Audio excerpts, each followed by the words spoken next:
ಮಹೇಶ್ ಅಣ್ಣನವ್ರಿಗೆ 55ನೇ ವರ್ಷದ ಹುಟ್ಟುಹಬ್ಬದ ಶುಭಾಶಯಗಳನ್ನ ಈ ಮೂಲಕ ನಾವು ತಿಳಿಸ್ತಾ ಇದ್ದೀವಿ. ಇನ್ನೂ ಆ ಮನುಷ್ಯ 100 ವರ್ಷ ಬದುಕಲಿ.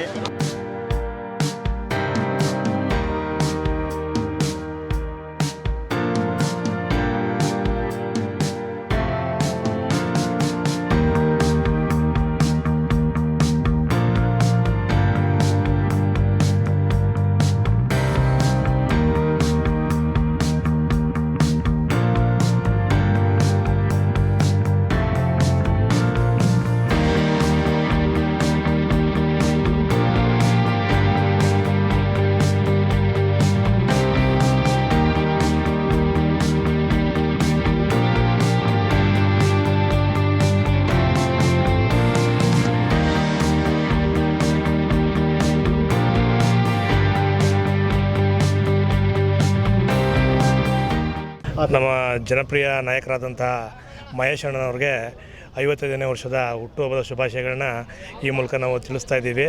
ನಾವು ಅವರ ಅಭಿಮಾನಿಗಳಾಗಿದ್ದೀವಿ. ಹಾಗಾಗಿ ಅವ್ರ ಹುಟ್ಟುಹಬ್ಬಕ್ಕೆ ಶುಭಾಶಯ ಕೋರೋದಕ್ಕೆ ನಾವು ಇಲ್ಲಿ ಹೆಚ್ಚಿನ ಸಂಖ್ಯೆಯಲ್ಲಿ ಬಂದಿದ್ದೀವಿ.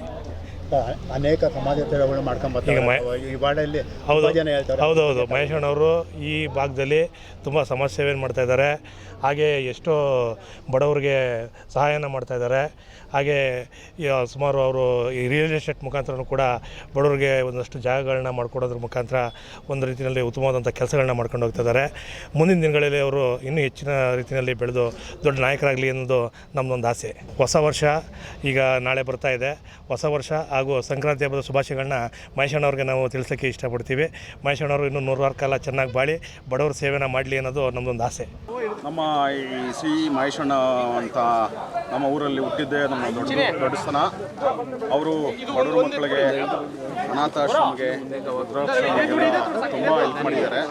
ಅವರು ಮಾಜಿ ಗ್ರಾಮ ಪಂಚಾಯತ್ ಸದಸ್ಯರು. ಆವಾಗ ಎಲ್ಲಪ್ಪ ನಾನು ಗ್ರಾಮ ಪಂಚಾಯತ್ ಸದಸ್ಯ ಆದೆ, ನೀನು ನಿಂತ್ಕೊಂಡು ನನ್ನ ಕೆಲಸ ಮಾಡಬೇಕು, ನಾನು ಏನು ಮಾಡಿದ್ದೀನೋ ಅದರಲ್ಲಿ ನೀನು ಮಾಡಬೇಕು, ಆ ಕೆಲಸ ಮಾಡಬೇಕು ಅಂತ ನಮಗೆ ಒಪ್ಪಿಸಿದ್ದಾರೆ. ಆ ಕೆಲಸನೂ ಮಾಡಿದ್ದೀವಿ. ಇವತ್ತು ಈ ವೃದ್ಧಾಶ್ರಮ ಆಗಲಿ, ಅನಾಥಾಶ್ರಮ ಆಗಲಿ, ಬಡವರಿಗೆ ಏನು ತೊಂದರೆ ಇದ್ದರು, ಎಲ್ಲಪ್ಪ ಎಲ್ಲಿದೆಯಾ ಬಾ, ನಿದ್ದೆಗಳಲ್ಲಿ ಅವ್ರು ಏನೋ ಮಲಗಿದ್ರು ಕೂಡ ನಾವು ಅವ್ರ ಕೆಲಸ ಮಾಡಬೇಕು, ಅವ್ರನ್ನ ಇಬ್ಬರಿಸಿ ಕೆಲಸ ಮಾಡೋಣ ಅಂತ ಅವರು ನಮಗೊಂದು ವಿಶ್ವಾಸ ಕೊಟ್ಟಿದ್ದಾರೆ. ಅದನ್ನು ನಾವು ಮಾಡಿದ್ದೀವಿ. ಇನ್ನೂ ಆ ಮನುಷ್ಯ 100 ವರ್ಷ ಬದುಕಲಿ. ಇವತ್ತು 54 ವರ್ಷ ಮುಗಿದು 55 ವರ್ಷ ಆಗಿದೆ. ಇನ್ನೂ 100 ವರ್ಷ ಬದುಕಲಿ ಅವರು. ಆದರೂ ಆತ್ಮವಿಶ್ವಾಸ, ಅವ ಮನುಷ್ಯ ಯಾರಾದರೂ ಒಬ್ಬ ಬಡವರಾಗಿ ನಮಗೆ ಪ್ರಾಬ್ಲಮ್ ಇದೆಯೇ ಅಂತಂದರೆ ನಿದ್ದೆಗಳಲ್ಲಿ ಎದ್ದು ಬಂದು ಅವ್ರು ಕೆಲಸ ಮಾಡ್ತಾರೆ. ಇಂಥವರು ನಮ್ಗೆ ಬೇಕು. ಹೊಸ ವರ್ಷದ ಶುಭಾಶಯಗಳು ಅಡ್ವಾನ್ಸ್ ಆಗಿ. ಇದೇ ಮಹೇಶ್ ಅಣ್ಣ 100 ವರ್ಷ ಬದುಕಿ ಇದೇ ಎಲ್ಲರಿಗೂ ಬಡವರಿಗೆ ಒಬ್ಬರಿಗೆಲ್ಲ ಸಹಾಯ ಮಾಡಲಿ ಅಂತ ಕಳಕಳೆಯಿಂದ ಕೇಳ್ಕೊಳ್ತೀವಿ.